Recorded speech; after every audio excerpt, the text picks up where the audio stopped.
દર્શક મિત્રો, કહેવામાં આવે છે કે ગુરુ વિના મનુષ્યની ભક્તિ સફળ થઈ શકે નહીં. આ વાતનું જ્ઞાન જ્યારે મહેસાણા જિલ્લાના ગોજારિયા ગામથી આવતા વિષ્ણુભાઈને થઈ ત્યારે તેમણે ગુરુ બનાવીને ભક્તિ શરૂ કરી. તેમને ટીબીની જૂની બીમારી હતી અને ઘરની આર્થિક સ્થિતિ પણ નબળી હતી. તેમણે કાળક્રમે 3 કબીરપંથી સંતો પાસેથી દીક્ષા લીધી હતી અને અનેક ડોક્ટરો પાસે પણ દવાઓ કરાવી, છતાંય તેમનો આ રોગ મટ્યો નહીં. પછી એક દિવસ તેમને એક સંતની પુસ્તક મળી, જેને વાંચી સમજીને તેમણે તે સંત પાસેથી દીક્ષા લઈ ભક્તિ શરૂ કરી. આ ભક્તિ કરવાથી તેમને ટીબીની જૂની બીમારી તો દૂર થઈ જ, સાથે સાથે તેમની આર્થિક સ્થિતિ પણ સુધરી અને ઘરમાં સુખ શાંતિ થઈ. તેમના છોકરાને પણ નોકરી મળી. તે સંત બીજું કોઈ નહીં પણ સંત રામપાલજી છે, જેમની પાસેથી દીક્ષા લઈ ભક્તિ કરવાથી વિષ્ણુભાઈને બધા જ લાભ મળ્યા અને જીવનમાં શાંતિ થઈ અને મોક્ષ માર્ગ મળ્યો. તો આવો બીજી અનેક વાતો સાંભળીએ તેમની જ પાસેથી. નમસ્કાર સર. અસદ સાહેબ. સર, તમારું નામ શું છે અને તમે ક્યાંથી આવ્યા છો? મારું નામ પટેલ વિષ્ણુભાઈ છે, ગામ લોદરા, તાલુકો માણસા, જિલ્લો ગાંધીનગર. હાલ હું ગોજારિયા ગામે રહું છું. સર, સંત રામપાલજી મહારાજજીની શરણમાં આવ્યા પહેલાં તમે કઈ કઈ ભક્તિ સાધનાઓ કરતા હતા? સંત રામપાલજી મહારાજની શરણમાં આવ્યા પહેલાં અમે હિન્દુ ધર્મ પ્રચલિત તમામ દેવી દેવતાઓની પૂજા કરતા, જેવી કે મહાકાળીની પૂજા કરતા, કુળદેવી ઉમિયા માતાની પૂજા કરતા, અંબે માતાની પૂજા કરતા, રામના મંદિરમાં જતા, કૃષ્ણજીની પૂજા કરતા, વગેરે વગેરે બધી પૂજાઓ અમે કરતા. નવરાત્રિમાં જતા, મહાકાળી માતાનો જે મંત્ર જાપ એક પંડિતે આપેલો હતો, ઓમ કીમ કાલી મહાકાલી કામાશ્યામ પ્રવિનામ દેહિસ્વા, એ મંત્રનો જાપ કરતા. પછી ગાયત્રી મંત્ર ઓમ ભૂભો તસ્વિત વૈરણ ભર્ગો દેવસ્ય ધીમહિ ધિયો પ્રચોદયાત, આ મંત્ર જાપ કરતા. હનુમાનજીના મંદિરમાં જતા અને ત્યાં ઊભા રહીને અમે હનુમાન ચાલીસા પડતા. આવી ભક્તિ કર્યા કરતા હતા. ત્યારબાદ એવામાં મારી જે જોબ ખરી એ કચ્છની અંદર લાગેલી હતી, ભુજ. એ વખતે મેં રહેવા માટે એક ચકાર કોટડા ત્યાં મકાન રાખેલું. એ ત્યાં હું રહેતો હતો ને ત્યાં મકાનની અંદર નીચે એક માજી રહેતા હતા. એ માજી પછી ઉપર આવ્યા મારા જોડે. મેં માટલામાંથી પાણી ભરીને માજીને ગ્લાસ આપ્યો પીવા માટે. એટલે માજી કી, ભાઈ તમે ગુરુ કર્યા છે કે નહીં કર્યા એ તમે મને પહેલાં કહો. માજીને કીધું, મને જે સ્કૂલમાં ભણાવતા હતા, હું 1 થી 10 ધોરણ ભણ્યો છું, ને જે ભણાવ્યા એ બધા મારા ટીચર હતા, એ ગુરુ જ કહેવાય ને. એટલે માજી કી, ભાઈ એ ગુરુ ના કહેવાય. એ તમને જે શિક્ષણ આપ્યું એ તમે નોકરી ધંધો વ્યવસાય કરી શકો એ રહ્યું બધું જ્ઞાન હતું, પણ આધ્યાત્મિક ટીચર જુદા હોય. પછી માજીને મેં કીધું, ભાઈ મને માજી તો દુઃખ લાગે છે તમે પાણી ન પીવો, એટલે તમે એવું કરો, તમારા જે ગુરુ હોય એ અમને બતાવો, હું એમને ગુરુ ધારણ કરી લઉં. એટલે માજી કીધું, અમારા ગુરુ અત્યારે હાલ ગુજરાત નસવાડી તાલુકામાં ગયેલા છે એમની દીકરીના વિવાહ કરવા માટે. એ અહીંયા આવશે એ વખતે હું તમને કહીશ. પછી જ્યારે એ આવ્યા એ વખતે માજીએ મને કીધેલું અને હું એમની સાથે અગરબત્તી, નારિયેળ, બીજો પ્રસાદ બધું સાથે લઈને એમના જોડે હું ખેતરની અંદર રહેતા હતા, ઓરડીની અંદર, ત્યાં હું ગયો. ત્યાં જઈને મેં નામ દીક્ષા લીધી ને એમને જે નામ દીક્ષા આપેલી હતી કે ભાઈ બ્રહ્મા વિષ્ણુ મહેશની આપણે મદદ માગવાની, કે હે બ્રહ્મા વિષ્ણુ મહેશ, તમારી હું મદદ માગી રહ્યો છું ને આપણે પલોટી વાળીને બેસવાનું ને પછી ઓહમ સોહમનો મંત્ર જાપ કરવાનો.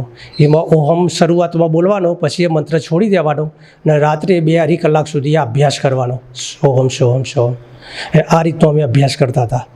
પરિણતિ અમને કોઈ રાહતે ના લાગી, કોઈ માનસિક શાંતિ જેવું ના લાગ્યું. ત્યારબાદ પાછી મારી નોકરી નજીકના વિજાપુર ગામે, લોદરાથી વિજાપુર ગામે 10 કિલોમીટર દૂર પર ફરીથી પાછી નોકરી મારી ત્યાં આવી ગઈ. ત્યારબાદ લોદરાની અંદર એક કબીરપંથી સંત હતા, એમના સત્સંગમાં અમે ગયા. કબીર સાહેબના જ્ઞાનથી પરિચિત થયા. કબીર સાહેબના એ લોકો વાણી બોલતા, ભજન ચાલુ કરી એના પહેલાં એ વાણી બોલતા કે ભાઈ શ્વાસે શ્વાસે સુમરણ કરો, મિથ્યા શ્વાસ ન જાય, શ્વાસ કી કરો સુમરણી, કર જંપા કા જાપ, પરમ તત્વનું ધ્યાન ધરતો સોહમ આપો આપ, સોહમ પોયા પોયા પવન બે, બાદો સુર મેર ન બ્રહ્મ જ્ઞાટ હૃદય દર, ઈશ વિધિ માલા ફેર ન માલા શ્વાસ ઉશ્વાસ કી ફિરેંગે કોઈ દાસ, તો 84 ભરવે નહીં, કટે કાલ કી પાસ. આ બધા જ્ઞાનથી હું પ્રભાવિત થયો કે સાહેબ સબકા બાપ હૈ, બેટા કિસી કા નહીં, બેટા હો કે અવતરે વો સાહેબ નહીં. પછી એમના જોડે મેં મંત્ર જાપ લીધો. પછી એમને મને મંત્ર જાપ આપ્યો, સતનામ સતનામ સતનામ સતનામ સતનામ. પણ હું એ જ્ઞાનને પૂરું સમજી શક્યો નહોતો. કબીર સાહેબની વાણી તો શ્વાસોનું સુમરણની વિધિ બતાવે છે. પછી એ જ્ઞાન બી બરાબર મને ઠીક ના લાગ્યું.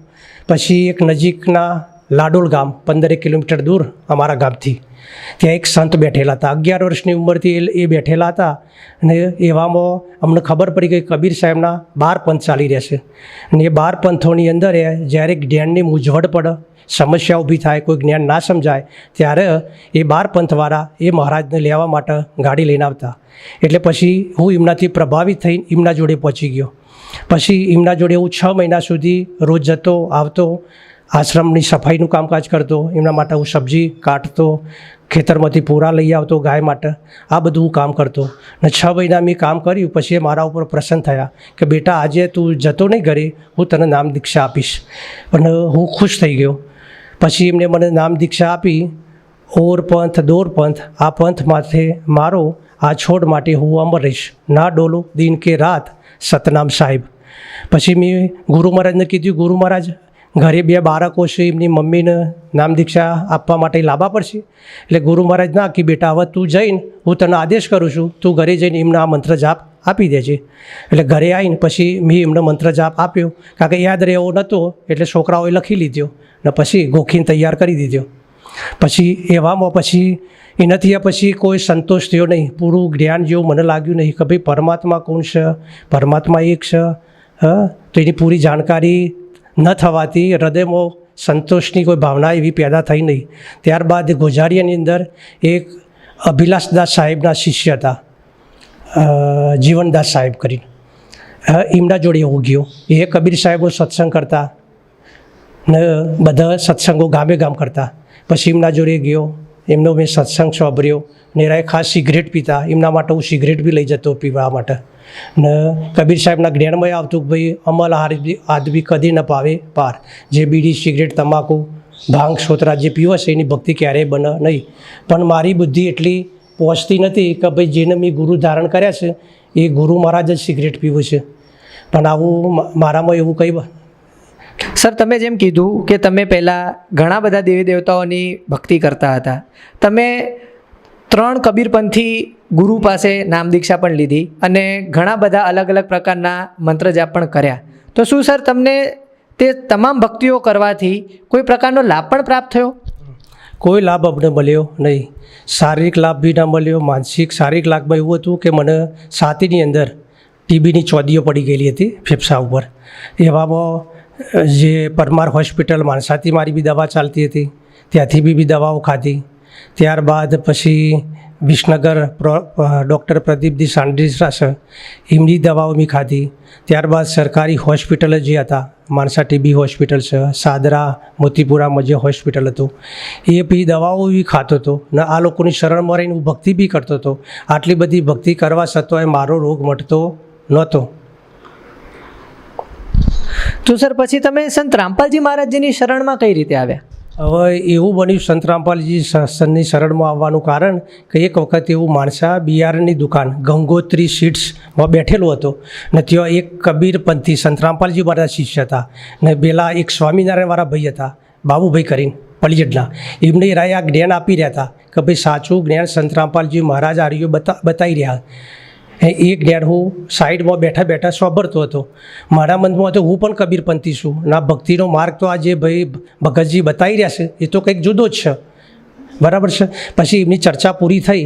પછી મેં એમને વિનંતી કરી કે ભાઈ તમે સંત રામપાલજી મહારાજનું કોઈ પુસ્તક હોય તો મને આપો વાંચવા માટે, હું પણ કબીરપંથી તો છું. પણ આ તમે જે જ્ઞાન બતાવ્યું, જે વાત કરો છો, એવું જ્ઞાન મારા જોડે છે નહીં, એવું અમને અમારા કોઈ ગુરુ મહારાજે સમજાવ્યું નથી. પછી એમના જોડે એક પુસ્તક હતી, એમનું નજીકમાં જ ઘર હતું ઇટાદરા રોડ ઉપર, એટલે ત્યાંથી પુસ્તક લઈ આવ્યા, ભક્તિ સોદાગરને સંદેશ. ના પુસ્તક મને વાંચવા માટે આપ્યું કે પહેલાં તમે આ પુસ્તક વાંચી લો અને તમને એવું લાગે તો ગીતાના જે શ્લોકો છે એના અંગાથી તમે મેર કરી સમજો, પછી આપણે આગળ બીજી ચર્ચા કરીશું. પછી એ પુસ્તક મેં વાંચ્યું, અભ્યાસ કર્યો. ત્યારબાદ પછી અમદાવાદથી 5-7 ભગત એક ગાડીમાં બેસીને અમારા ઘરે આવેલા ને ટીવી ઉપર એ વખતે વિચારથી કેસેટ ચડાવતા ને સંત રામપાલજી મહારાજનો અમને સત્સંગ બતાવ્યો. એ સત્સંગ સાંભળ્યો. પછી ટીવી ઉપર એવામાં સાધના ચેનલ ઉપર સત્સંગ આવતો ને થોડો જી જાગરણ ઉપર એ આવતો સત્સંગ. તો એ સત્સંગ અમે સાંભળ્યા ને એ સત્સંગ સાંભળવાથી અમને પાકી સમજ આવી કે સંત રામપાલજી મહારાજ જે જ્ઞાન બતાવી રહ્યા છે એ સચોટ છે, સાચું છે, શાસ્ત્ર અનુકૂળ છે, ગીતા અનુસાર છે. એવું અમને લાગ્યું, એટલે અમે સંત રામપાલજી મહારાજની શરણમાં આવ્યા.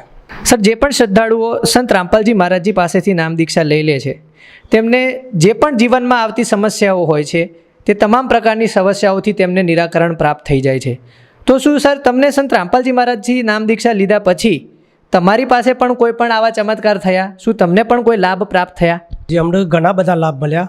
પહેલો તો અમને મોક્ષનો માર્ગ મળ્યો કે જે સંત રામપાલજી મહારાજે અમને શાસ્ત્ર અનુકૂળ જે ભક્તિવિધિ ગીતામાં બતાવી છે, ઓમ તત્સતનો મંત્ર જાપ બતાવ્યો છે, બરાબર. એટલે શાસ્ત્ર અનુકૂળ ભક્તિ બતાવી ને જે સંતોએ આ ભક્તિ કરી હતી એમની એફિડેટ બતાવી, એટલે અમને 100% નક્કી થયું કે આ ભક્તિ કરીને અમે સતલોકમાં જઈશું, અમારી મોક્ષ ગતિ નિશ્ચિત છે. એ પહેલો લાભ આ મળ્યો. બીજો શારીરિક લાભ તમને બતાવું તો મારે ટીબીની અસર હતી ઘણા ટાઈમથી. 1988-90થી આ ટીબીની અસર હતી. સૌ પ્રથમ જે ખોશી વધારે આવતી હતી એટલે નજીકના જે પરમાર હોસ્પિટલમાં ત્યાં ગયેલા, ત્યાં એમને એક્સરે પાડીને જોયેલું ને 60 ઇન્જેક્શનનો કોર્સ બતાવેલો. આ દવા અમે ખાધી, રોગ થોડો શાંત થયો, ફરીથી થયો. ફરીથી અમે વિસનગરના એક ડૉક્ટર છે, ડૉક્ટર પ્રદીપ ડી સાંડિસરા, એમના જોડે આ દવા લીધી. દવા ખાધી પણ ફરીથી રોગ મટ્યો નહીં, ફરીથી પાછો આ રોગ થયો. એટલે અમે આર્થિક રીતે કમજોર હોવાથી, દવાઓના પૈસા પ્રાઇવેટ દવાખાના વધુ થતા હોવાથી અમે સરકારી હોસ્પિટલ ટીબી હોસ્પિટલ માણસામાં જે છે ત્યાંથી અમે ફ્રીવાળી દવા ત્યાં ચાલુ કરી. પણ એ દવા ખાવાથી થોડો ટાઈમ આરામ રહ્યો, ફરીથી પાછો એ રોગ પાછો થયો. એટલે પછી બીજા એક ભાઈએ કીધેલું કે નજીકમાં સાદરા મોતીપુરામાં નવું જે સારું ટીબી હોસ્પિટલ બનેલું છે ત્યાંથી દવા તમે લઈ આવો. પછી ત્યાં જઈને પાછી મેં દવા લીધી, ખાધી, પણ સતોય રોગ મટવાનો નામ લેતો નહોતો. એવામાં પછી હું અમારા જીજાજી મુંબઈ રહેતા બાઇન્ડરની અંદર, એટલે ત્યાં પાછો હું ગયો નોકરી ધંધા માટે. ત્યાં ગયો એટલે પાછી આ બીમારી પાછી મને ફરીથી દુખાવો થતો. એટલે ત્યાં મરીન લાઇન્સ ટીબીનું હોસ્પિટલ હતું, ત્યાંથી પણ મેં 6-7 મહિના દવાઓ ખાધેલી, પણ સતોય આ રોગ મટવાનું નામ લેતો નહોતો. ને પછી રોગ શરીર સારું ન રહેતું હોવાથી મુંબઈથી પાછો મારા ઘરે આવી ગયો.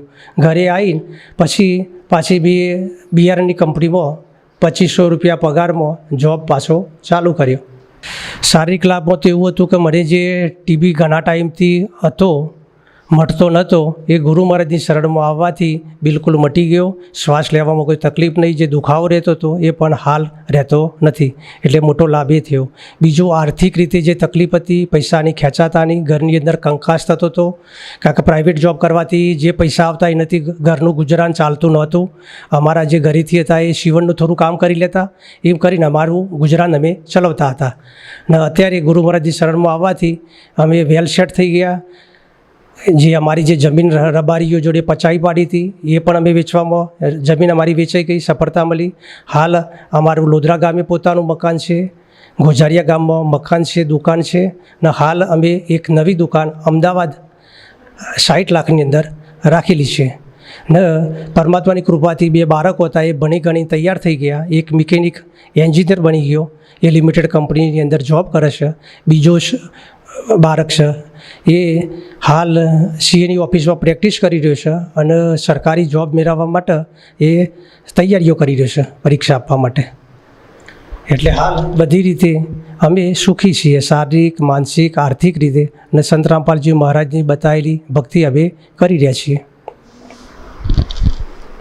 સર, અમારો તમારાથી પ્રશ્ન એ છે કે એવું સાંભળવામાં આવે છે કે ગુરુ ના બદલવા જોઈએ, ગુરુ બદલવું એ પાપ છે. તો તમે તો સર તમારા જીવનમાં ઘણા બધા ગુરુ બદલેલા છે, તો આ વિષયમાં તમે શું કહેવા માગો છો? હું એવું કહેવા માગું છું કે મારે જે ટીબીની અંદર 34 ફેફસામાં પડી હતી, એક ડૉક્ટરથી ના મટવાથી હું બીજા ડૉક્ટર જોડે ગયો, ત્રીજા જોડે ગયો. એમ ડૉક્ટર જે પ્રમાણે આપણે બદલીએ છીએ એમ એક ગુરુથી આપણને સંતોષ ના થાય, શાસ્ત્ર અનુકૂળ ભક્તિની વિધિ ના મળે, કોઈ શારીરિક, માનસિક, આર્થિક આપણી તકલીફો દૂર ના થાય તો આપણે બીજા ગુરુ કરી શકીએ. ને કબીર સાહેબે કીધું છે કે ભાઈ આપણે તમે તાર 10-5 ગુરુ કરી શકો છો. ગુરુ બદલવું કોઈ પાપ છે નહીં. સર, વર્તમાન સમયમાં એવું કહેવામાં આવે છે કે આખા ભારત વર્ષમાં લગભગ 30 કરોડ કબીરપંથીઓ છે અને લગભગ ઘણા બધા કબીરપંથી ગુરુઓ પણ છે. તમે પણ સર લગભગ 3 કબીરપંથી ગુરુઓ પાસેથી નામ દીક્ષા લીધા પછી તમે ચોથા ગુરુ સંત રામપાલજી મહારાજજીને બનાવ્યા છે. તો વર્તમાન સમયમાં સાચા કબીરપંથી ગુરુ કોણ છે અને એનું પ્રમાણ શું છે? હવે સાચા સદગુરુની હવે અમને ખબર પડી ગઈ કે જે કબીર સાહેબે 600 વર્ષ પહેલાં ધરમદાસ સાહેબને લિપિબદ્ધ કરાવ્યું હતું કે મારા નામથી નકલી 12 પંથ ચાલશે ને એમાંથી હું 3-4 નકલી કબીર પંથમાં જઈને આવી ગયો. કબીર પંથનો મતલબ શું થાય કે કબીર સાહેબના બતાવેલા માર્ગ ઉપર ચાલવું, જે ધરમદાસ સાહેબે લિપિબદ્ધ કરેલો હોય, બરાબર છે. તો કબીર સાહેબ જે ભક્તિની વિધિ આપતા હતા, પ્રથમ મંત્ર જાપ, દ્વિતીય અને તૃતીય મંત્ર, જ્યારે 12 અવસ્થામાં આવે એટલે પહેલાં કમલોના મંત્રો જાપ આપતા, બીજા અવસ્થામાં શ્વાસોનું સુમરણ આપતા અને ત્રીજી વખત નિરત સ્ત્રોતનો જાપ આપતા. આ કબીર પંથનો મતલબ થયો. અને નકલી જે કબીર પંથમાં છે એવું 4 કબીર પંથમાં જઈ આવ્યો તો બધાના મંત્ર જાપ નોખા છે, અલગ અલગ છે. એમને કોઈ ભક્તિ માર્ગની પૂરેપૂરી ખબર છે નહીં, એમના જોડે કોઈ સાચો મંત્ર જાપ છે નહીં. એટલે હાલ વર્તમાનની અંદર સંત રામપાલજી મહારાજ સાચા કબીરપંથી છે ને કબીર સાહેબને જે નકલી જે ધર્મગુરુઓ જે છે 12 પંથ ચાલી રહ્યા છે એ કબીર સાહેબને પરમાત્મા નહીં માનતા, એક સદગુરુના રૂપમાં માને છે અને પરમાત્માને નિરાકાર માને છે. ને જે સંત રામપાલજી મહારાજે 4 વેદ, ગીતા, કુરાન, બાઇબલ સભી સદગ્રંથો ખોલીને બતાવી દીધું કે ભાઈ કબીર પરમાત્મા છે ને એમની ભક્તિ કરવાની આ વિધિ છે. ને કબીર પરમાત્મા જે સંતોને મળ્યા એ સંતોની જે એફિડેટ ધરમદાસ સાહેબે એફિડેટ કરી, દાદુ સાહેબ, દિશા સાહેબ, મલુકદાસ સાહેબ, ગરીબદાસ સાહેબ, પંજાબની અંદર નાદક સાહેબ, આ બધા પ્રમાણે અમને બતાવ્યા કે કબીર ઇઝ ગોડ ને ભક્તિ કરવાની આ વિધિ છે.